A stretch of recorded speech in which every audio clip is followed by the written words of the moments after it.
Nous sommes ici à la plaine des Cafres, au tampon, et le panneau que vous pouvez voir là me fait penser à une histoire. Je vais vous la raconter.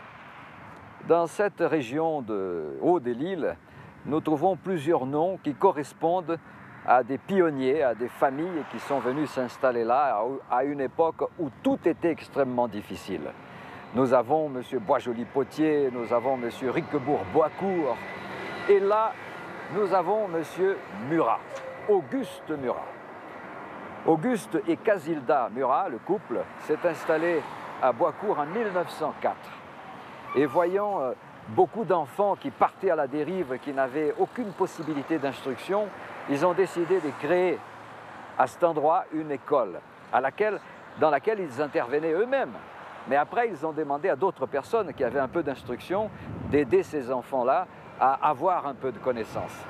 En 1906, ils s'installent un tout petit peu plus haut, au 27e kilomètre, là où se trouve aujourd'hui la maison du volcan. On appelait cet endroit-là Cayenne. Et les couples Murat ouvrent à cet endroit-là un magasin, un commerce dans lequel on trouvait de tout. Mais alors là, ils s'adaptaient aux besoins de la vingtaine de familles qui habitaient et qui formaient au fur et à mesure ces petits villages. On trouvait de l'huile Saint-Doux, on trouvait du bois, on trouvait du charbon, on pouvait trouver de tout là-dedans. Il avait une vieille Renault OS Celta 4 qu'il avait transformée en camionnette. Et alors cette voiture faisait des miracles. On transportait des gens, on transportait des touristes, on amenait des gens sur Saint-Pierre quand ils avaient besoin, on transportait des malades. Les Murats sont devenus incontournables dans la vie de ce petit village.